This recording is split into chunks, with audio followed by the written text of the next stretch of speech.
Warning. The subject of this film you are about to watch reveals a crucial secret of your life. You should watch it very attentively, for it concerns a subject that is liable to make fundamental changes in your outlook on the material world. The content of this film is not just a different approach or a philosophical thought. It is a fact which is also proven by science today.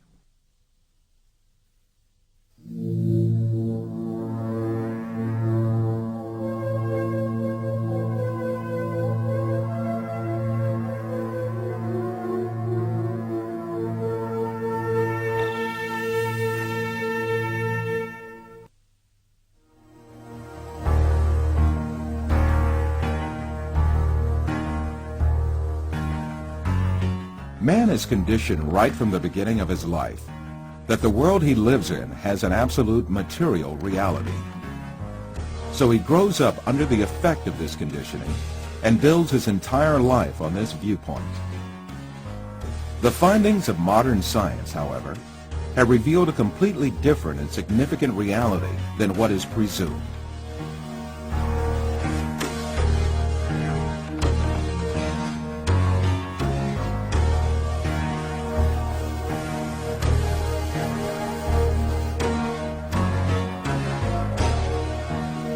All the information that we have about the external world is conveyed to us by our five senses. The world we know of consists of what our eyes see, our ears hear, our noses smell, our tongues taste, and our hands feel. Man is dependent on only those five senses since birth. That is why he knows the external world only the way it is presented by these senses. Yet, scientific research carried out on our senses has revealed very different facts about what we call external world. And these facts have brought to light a very important secret about matter, which makes up the external world.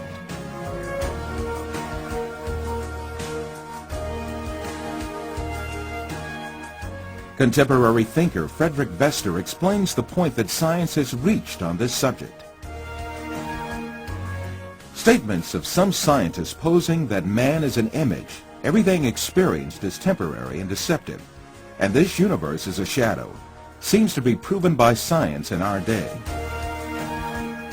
In order to better grasp this secret behind matter, let us be reminded of our information about our sense of sight, which provides us with the most extensive information about the external world.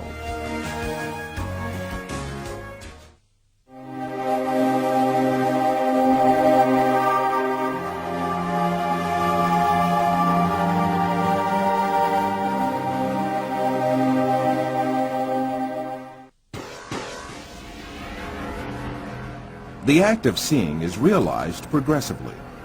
At the instance of seeing, light clusters called photons travel from the object to the eye and pass through the eye lens, where they are refracted and focus on the retina at the back of the eye. Here, rays are turned into electrical signals and then transmitted by neurons to the center of vision at the back of the brain.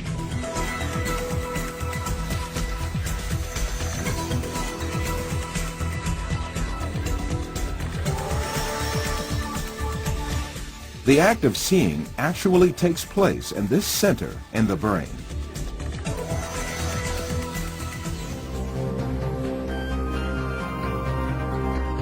All the images we view in our lives and all the events we experience are actually experienced in this tiny and dark place. Both the film you are now watching and the boundless landscape you see when you gaze at the horizon actually fit into this place of a few cubic centimeters.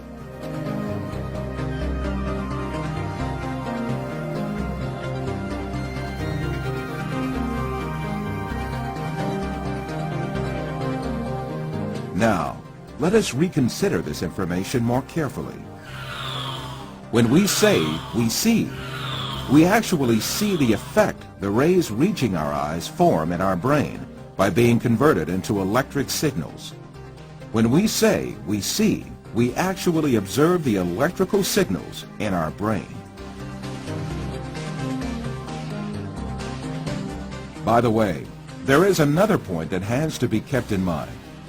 The brain is sealed to light, and its interior is absolutely dark. Therefore, it is never possible for the brain to contact with light itself. We can explain this interesting situation with an example. Let us suppose that in front of us there is a burning candle, and we view its light. During this period, when we view the candle's light, the inside of our skull and our brain are in absolute darkness. The light of the candle never illuminates our brain and our center of vision. However, we watch a colorful and bright world inside our dark brain.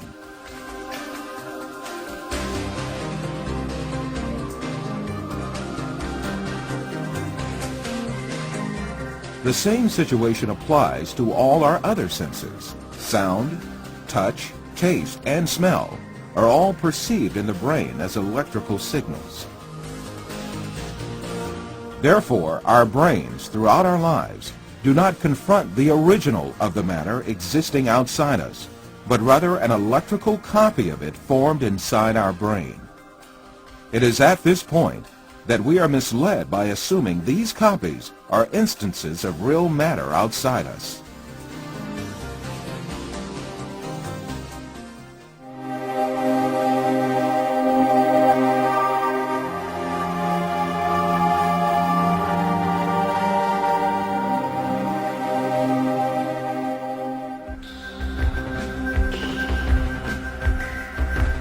These physical facts make us come to an indisputable conclusion. Everything we see, touch, hear, and perceive is matter. The world, or the universe, is only electrical signals in our brain.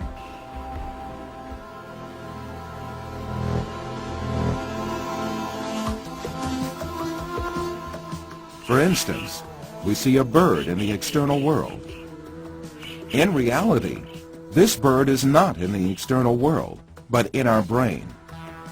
The light particles reflecting from the bird reach our eye, and there they are converted into electrical signals. These signals are transmitted by neurons to the center of vision in the brain. The bird we see is in fact the electric signals in our brain. If the sight nerves traveling to the brain were disconnected, the image of the bird would suddenly disappear. In the same manner, the bird sounds we hear are also in our brain. If the nerve traveling from the ear to the brain was disconnected, there would be no sound left.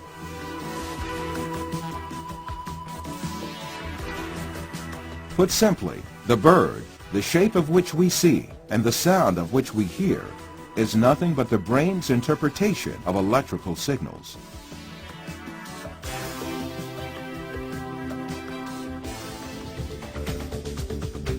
Another point to be considered here is the sense of distance.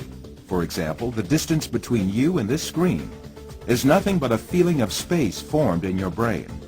Also, objects that seem to be very distant in one person's view are actually images clustered at one spot in the brain.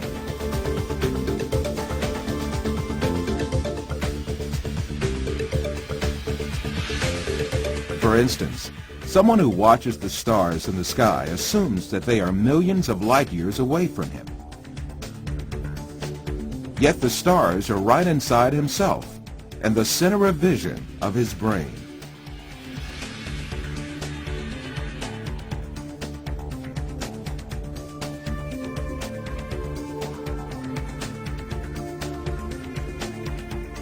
While you watch this film, you are in truth not inside the room you assume yourself to be in.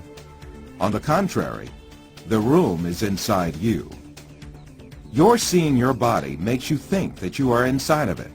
However, you must remember that your body too is an image formed inside your brain.